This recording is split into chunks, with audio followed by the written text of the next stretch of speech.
Começa agora mais um programa Gente do Rio. Hoje vamos falar da atenção e dos cuidados com os mais pobres na nossa sociedade, inclusive aqueles que vivem nas ruas. O nosso tema é assistência social. E obrigada por estar com a gente todo domingo de manhã ou na reapresentação após o programa Canal Livre. E se você assiste pelo nosso canal do YouTube, Band Rio, não esqueça de curtir. Se quiser comentar, também vai ser o céu pra gente. Se tem uma pessoa que gosta da assistência social, é esse nosso entrevistado de hoje. Ele está sendo secretário dessa área pela terceira vez, 2 na Prefeitura do Rio, cargo que ocupa agora, e 1 no governo do estado. Eu vou conversar hoje com o Adilson Pires.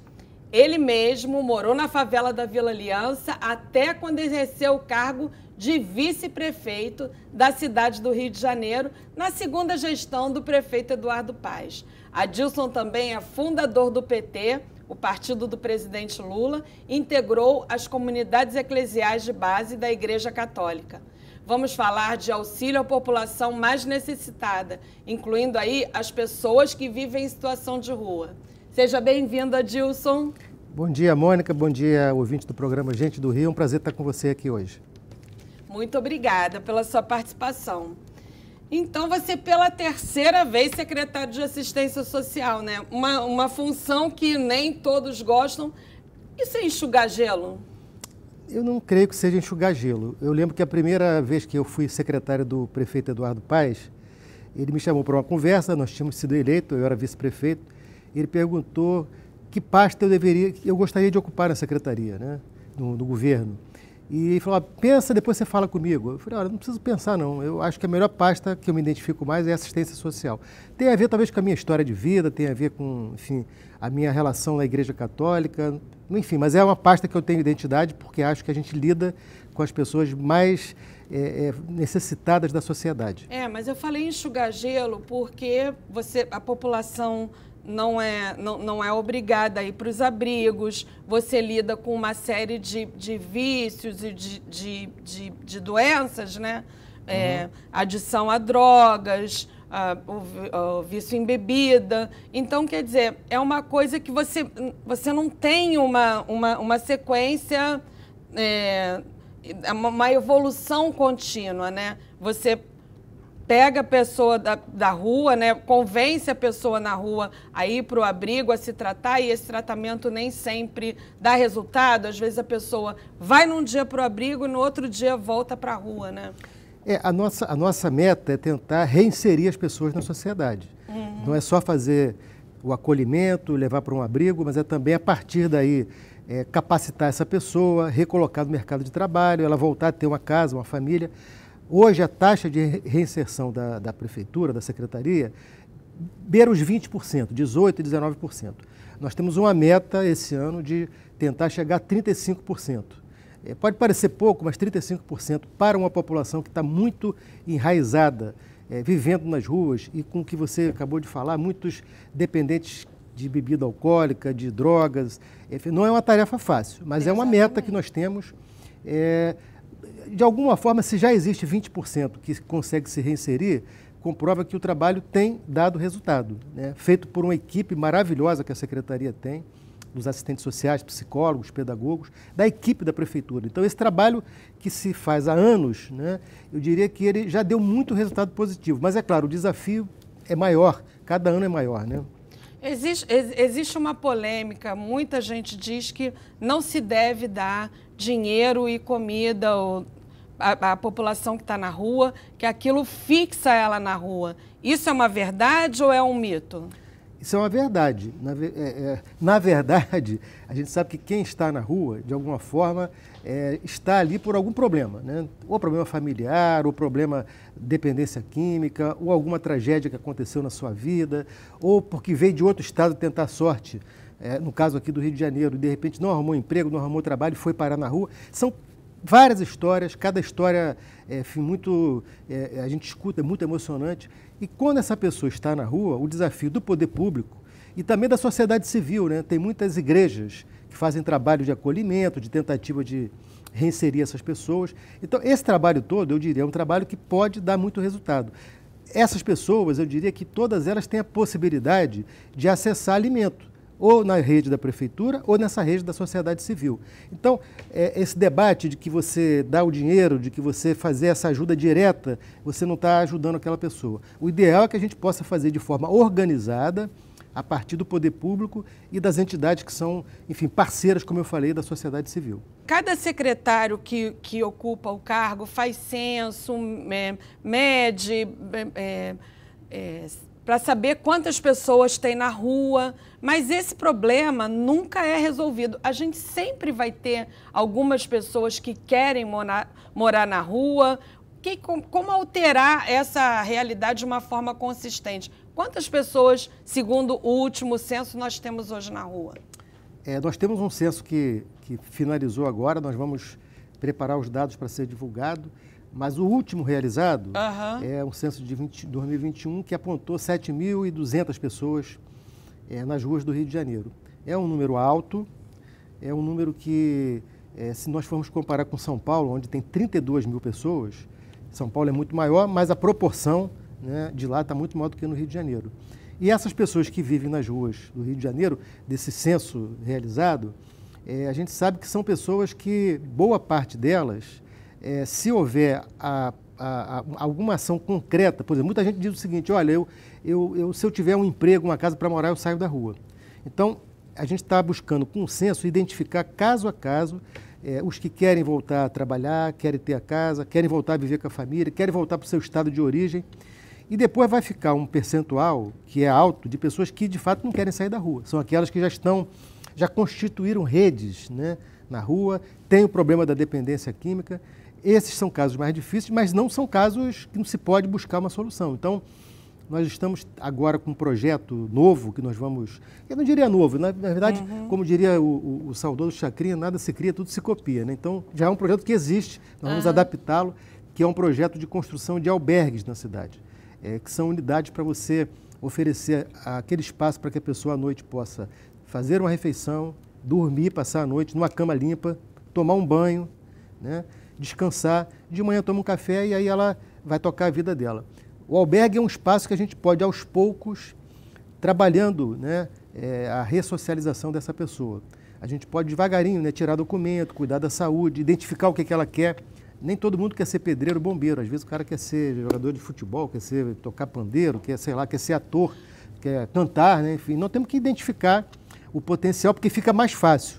Quando a pessoa faz o que ela gosta, você reinseri-la na sociedade. E muitas pessoas não têm nem a condição ainda de ser reinserida. Elas precisam primeiro se recuperar sua identidade, digamos assim, né? Sim. Aquelas que estão na dependência das drogas, na dependência das drogas ilícitas, da bebida, no alcoolismo, né? A própria autoestima, né? Porque a pessoa acaba chegando a um ponto que ela se considera no fundo do poço, no fim da linha, a vida não tem mais sentido e ela fica ali até morrer, né? E a gente sabe que um trabalho bem feito por uma equipe da assistência social, enfim, sabendo como tocar o coração dessa pessoa, por isso que eu falo, já há uma taxa de reinserção de quase 20%. Ela pode ser melhorada, né? O desafio nosso é fazer isso. O que o governo federal pode ajudar? Você só vai ter 2 anos de gestão agora, né? Então, é um curto período. Como é que você vai potencializar, como é que você vai agilizar para ter mais resultados em pouco tempo com ajuda? E o que o governo federal pode ajudar nisso? Na verdade, eu espero ter 4 anos, porque eu espero que o prefeito Eduardo Paes ganhe a eleição e a gente continue na prefeitura, né? Mas esse primeiro... 4 não, então 6, né? 6, porque pode ser que na metade do caminho ele resolva fazer outra coisa da vida, né? Pode ser.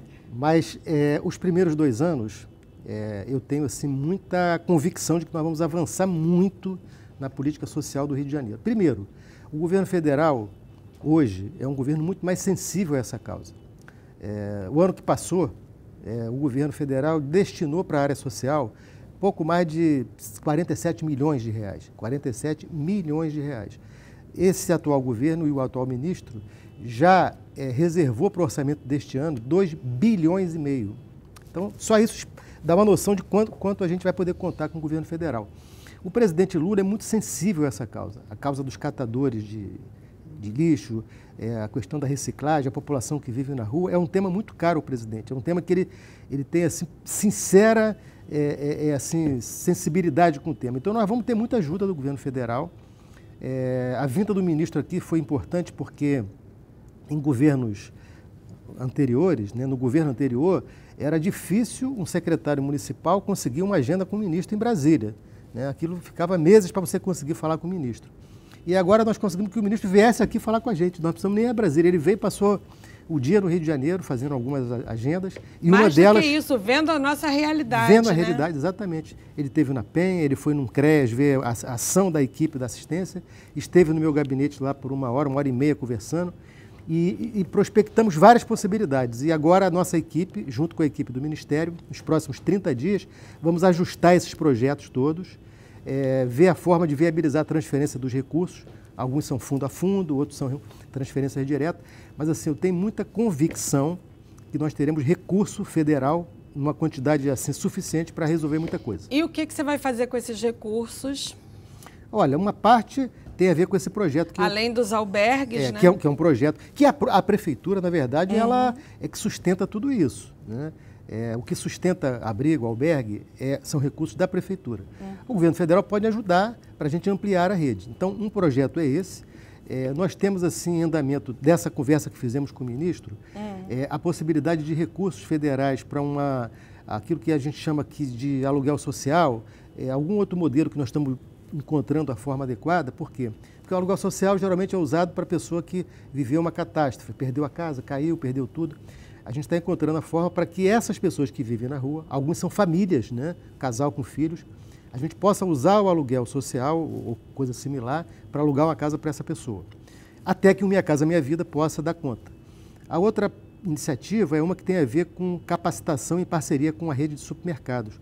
Já em outros estados, isso está acontecendo, os supermercados estão se associando à área social para capacitar a população que vive na rua, mas quer se recolocar no mercado, né?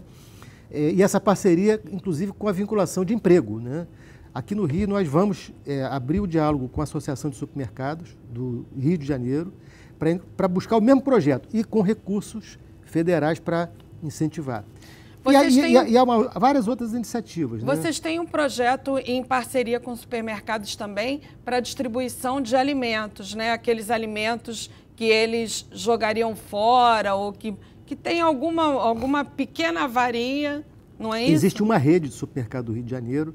Essa rede estabeleceu uma parceria que a Conlurb foi fundamental para isso, porque a Conlurb administra o aterro do Caju e ali vive uma população também em extrema pobreza, vulnerabilidade, e se constatou que muito do que o mercado descartava era ainda produto próprio para o consumo, né? Então ali está se montando uma central com câmaras frigoríficas, esse alimento dessa rede. Essas câmaras frigoríficas foram compradas com dinheiro... Com recurso de uma parceria com a cidade de Colônia, na Alemanha. E esse projeto visa o quê? Visa que todo esse alimento que era desperdiçado possa ser processado para a produção de alimento e a estimativa é que isso possa alimentar até 3.000 pessoas. Então isso vai ser uma coisa que vai acontecer basicamente voltado para aquela região do Caju, porque é onde está a usina, né? Mas eu falei sobre o projeto com o ministro e ele acha que a gente pode replicar em outras regiões da cidade. A gente pode buscar parceria com outros supermercados, com outras redes. Qual é a rede que vocês têm em parceria até agora? Essa rede que fez o acordo, a parceria, é a Zona Sul. Né? O supermercado Zona Sul, né? Mas outros, né, a gente vai conversar agora com o presidente da associação, porque, de fato, há um desperdício muito... Você veja como é que é, né? Nós temos aqui fome, o Brasil voltou ao mapa da fome, muita gente no Rio de Janeiro passa fome, não se alimenta adequadamente, e outros passam fome mesmo. Enquanto isso, há um desperdício imenso de alimento, né?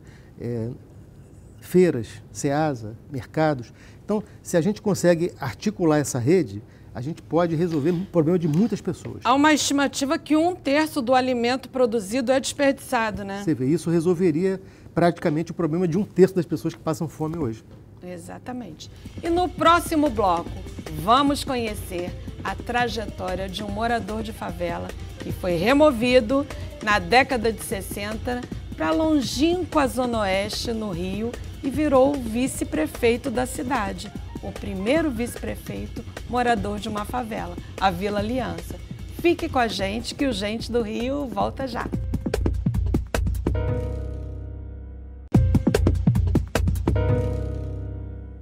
Estamos de volta com o Gente do Rio, hoje conversando com o secretário municipal de Assistência Social da cidade do Rio de Janeiro, Adilson Pires. Adilson, você tem uma história muito peculiar. Você chegou na Vila Aliança, a sua família, né, chegou na Vila Aliança na década de 60, junto com removidos de várias favelas do centro, da Zona Sul, das áreas mais nobres da cidade, e foram para a Vila Aliança, que naquela época tinha muito menos estrutura do que hoje, né? Conta pra gente essa tua história. A Vila Aliança foi o primeiro conjunto habitacional construído pela antiga Coab, né? Depois veio Vila Kennedy, Cidade de Deus, mas o primeiro foi Vila Aliança. Meu pai trabalhou na obra da construção da Vila Aliança. E quando houve a remoção, o pessoal do Pasmado, aqui onde tem o Rio Sul, o pessoal do Esqueleto, onde é o Erge hoje, que era a favela do Esqueleto, da Catacumba, na Lagoa, da Praia do Pinto, perto do Campo do Flamengo, essas favelas foram todas removidas e nós fomos no bolo, porque a gente morava na época de favor na casa de um compadre do meu pai estava numa situação periclitante, e aí nós fomos no bolo, nós fomos os primeiros 5 moradores a chegar na Vila Aliança. Fomos morar na Rua da Arrumadeira, que é hoje Rua do Químico. E, de fato, era um lugar que, quando houve a remoção, o argumento era tirar as pessoas da precariedade, da favela, dos barracos. Mas, quando nós chegamos na Vila Aliança, encontramos o quê? As ruas não eram asfaltadas, não tinha luz, não tinha transporte, não tinha escola, não tinha posto de saúde. Ou seja, nós saímos das favelas próximas à Zona Sul, e ao centro, local de trabalho, e fomos para uma favela... Onde não tinha nada. Não tinha nada, né? E, enfim, então a minha história de vida foi construída ali, em todos os sentidos, né? Eu, tempo depois, fui presidente do Conselho de Moradores da Vila Aliança e a gente, fruto do trabalho da comunidade, que a gente deu um pouco de dignidade. As ruas foram asfaltadas, foram iluminadas, passou a ter passou a ter escola, mas tudo isso fruto de organização e luta dos moradores daquela comunidade. E aí você pegou o gostinho e depois, quando tinha condições, quando teve condições de sair, não saiu, né? Sim. O prefeito Eduardo Paes, na segunda gestão dele, que você foi era o vice-prefeito da cidade, era um vice-prefeito que morava dentro da Vila Aliança, e ele ficava, Adilson, sai de lá, olha a segurança, e você não saía, né? Teve um episódio, acho que não cheguei a falar para ninguém isso ainda não. Teve um dia que eu estava na porta da minha casa, indo para a prefeitura, e o rapaz que dirigia estava me esperando na porta de casa. Quando eu saí do portão, ele me telefonou para pedir alguma coisa, para me fazer alguma coisa. Eu comecei a conversar com ele ao telefone e aconteceu um tiroteio, que sempre acontece, né? Incursão da polícia, um tiroteio, aqueles tiroteios assim que parece que você está no meio de uma guerra. Aí ele... O que é isso, esse barulho? Não sei o quê. Eu falei, é tiro que tá dando aqui perto de casa, mas... Ele, mas tu tá com essa calma dizendo que é tiro? Eu falei, Eduardo, aqui tem tiro, enfim, quase todo dia, né? O mais grave é que quem vive ali, as crianças, os adolescentes, acabam naturalizando uma coisa que é totalmente absurda, né? A gente convive com uma situação muito grave. E eu fui vereador na cidade por 6 mandatos, morando na Vila Aliança. Fui vice-prefeito, mantive minha residência na Vila Aliança, porque eu tenho um amor muito grande à comunidade, quer dizer, ali eu, enfim, praticamente nasci, fui criado, casei, tive meus filhos, minha família toda é de lá, então, infelizmente, hoje a situação é muito grave, né? Muitos de nós já não moram mais ali dentro da comunidade, moramos no entorno da comunidade, mas, assim, é uma comunidade que faz parte das nossas vidas, né? Cada pessoa tem uma história de vida com algum lugar, né? Como diz o Arlindo Cruz, o meu lugar é Vila Aliança. Agora, adoro Madureira, mas meu lugar é Vila Aliança. Você saiu da Vila Aliança, foi para o Flamengo, mas não aguentou e construiu uma casa em Bangu, né? Aí passa os fins de semana lá. Dia de semana é mais difícil, porque o trânsito da cidade ainda é muito difícil. Eu tenho convicção que as obras da Transbrasil vão melhorar muito a vida do cidadão carioca. É uma obra estruturante, fundamental, mas ela está sendo concluída. Então, você perde muito tempo, né? De Bangu para o centro, às vezes são 2 horas, 2 horas e meia. E para estar cedo na prefeitura, para ter uns compromissos, tem que ter aqui uma residência aqui mais próxima. Uma base, né? Mas eu sinto que a minha casa é em Bangu. Onde tem minhas coisas, é em Bangu. Onde tem minhas coisas é ótimo. Você é um político católico, participou das comunidades eclesiais de base, devoto de São José, né? Sim, sou afilhado de São José. Você é fundador do Partido dos Trabalhadores, já passou altos e baixos, altos até, né? Vários estiveram na administração pública federal por 12 anos, 16 anos, mas passaram também um período agora recentemente que praticamente viraram uma rejeição enorme, a prisão do presidente Lula. Esse foi o pior momento para vocês e como é que vocês enfrentaram isso? Como é que você caracteriza esse partido que conseguiu se manter apesar de toda essa adversidade? Olha, esse foi o pior momento do PT, foi o pior momento, eu diria, enfim, na sociedade brasileira desde que eu acompanho política. Eu acho que houve uma frustração muito grande das pessoas, porque foram feitas muitas denúncias, eu diria assim, boa parte delas infundadas, boa parte delas que depois não se comprovaram, né? E algumas outras que, de fato, enfim, seria querer tapar o sol com a peneira, não dizer que não aconteceram coisas erradas durante os governos do PT.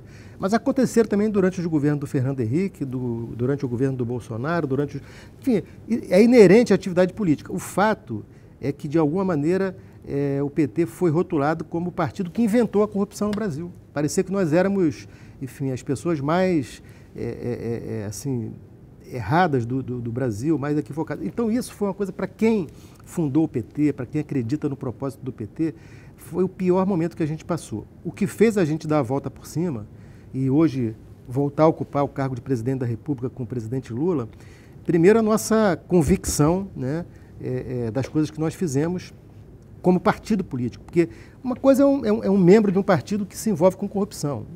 A outra coisa é a instituição PT. O PT nunca... Quer dizer, é impossível você imaginar isso, que um partido, uma instituição, possa ter como estratégia fazer isso. Então, acho que o PT deu a volta por cima. Primeiro porque é partido político também, né? Acho que é o único partido, assim, com essa organicidade que você pode dizer de um partido político, né? O PT tem muito. E aí veio a eleição, o prefeito Eduardo Paes apoiou o presidente Lula e vocês entraram na gestão do prefeito Eduardo Paes na metade do tempo, na metade do governo, agora com 2 anos. Ele vai ser candidato à reeleição, obviamente, e já falou que ele não tem um compromisso com o PT, o compromisso eleitoral, de ter uma chapa para a reeleição com o PT. É bom explicar que todo mundo quer entrar na chapa da reeleição do prefeito Eduardo Paes, porque, como você mesmo falou aqui, tem uma grande chance dele sair no meio da gestão e concorrer ao governo do Estado, na sucessão do governador Cláudio Castro, que não pode mais concorrer à reeleição, já está no seu 2º mandato, e aí o vice-prefeito vai virar prefeito por 2 anos. Esse não acordo é legal para o PT? Vocês ainda têm a expectativa de fazer o vice do Eduardo Paes ou podem ter candidato próprio à Prefeitura do Rio? Nosso propósito é vencer a eleição do Rio de Janeiro. O melhor candidato para vencer a eleição do Rio de Janeiro é o prefeito Eduardo Paes. Ele tem muitos méritos, foi um grande prefeito da cidade, tem sido um grande administrador. Eu acho que ele chegará à eleição muito forte para ganhar a eleição, mas ele não pode prescindir do apoio dos outros partidos, não só do PT, do PDT, do PCdoB, do PSB. Ele está se compondo com partidos de centro, outros partidos. Então, num momento adequado, essa discussão terá que ser feita. Adilson, voltando à assistência social, você 3 vezes secretário, agora pela 3ª vez, qual foi o momento que mais te emocionou? Olha, eu vivi muitos momentos, mas assim, talvez o momento que mais eu não sei se emocionou porque me perturbou muito, né? Na época, eu fui visitar um abrigo Stella Maris na Ilha do Governador, no início da outra gestão. E saí de lá muito impactado, porque você vê uma quantidade assim grande de seres humanos, boa parte deles com problemas mentais, porque a assistência, nós nem falei sobre isso, a assistência ela tem também essa característica, né? Os nossos abrigos da cidade do Rio têm um percentual alto de pessoas com problemas mentais. A gente está discutindo com a saúde, inclusive, como adequar melhor isso, porque nós não somos preparados para lidar né, a assistência com a doença mental. Então eu saí de lá muito perturbado. Foi um dos dias assim na minha vida, talvez um dos poucos dias que eu não consegui dormir à noite, foi aquele dia, porque a gente vê de perto o drama humano, né, da pessoa que já está assim num estágio. Então aquilo foi um motivador enorme para a gente fazer assim o máximo que pôde para melhorar a assistência no Rio. Esse abrigo que eu me refiro, na época, ele sofreu uma grande reforma, porque ele estava muito degradado, e apontou o norte, né? Então acho que diria que foi o dia assim que eu mais me emocionei, foi aquele dia. De um aspecto até, eu diria, negativo, porque eu fiquei muito abalado, mas me mostrou o sentido de ser secretário de assistente social. E qual é o legado que você quer deixar dessa sua, por enquanto, curta gestão? Olha, eu tenho trabalhado muito a ideia de que a população que vive na rua é o nosso principal desafio. Isso existe no mundo todo, né? Tem no Rio, mas tem em Nova York, tem em Londres, tem em toda cidade, grande cidade do planeta, tem população que vive na rua.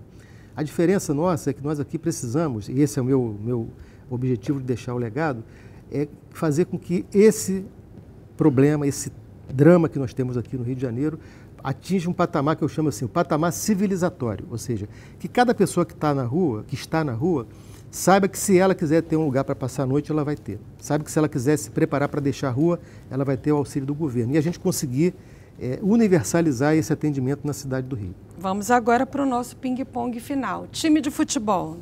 Botafogo. Escola de samba. Mocidade Independente. Padre Miguel. Toca aqui. Pô, tá achando que... Jogava bola de gude a brinco ou a Vera? Não, jogava a Vera, era bom a beça. Dava de bique? Dava, pô. Ser banguense é? Ser banguense eu acho que é gostar de fazer amigos, é gostar de samba, é gostar de futebol, de tomar um chopinho gelado naqueles barzinhos lá de Bangu, é isso. Quais são as 3 palavras que mais te definem?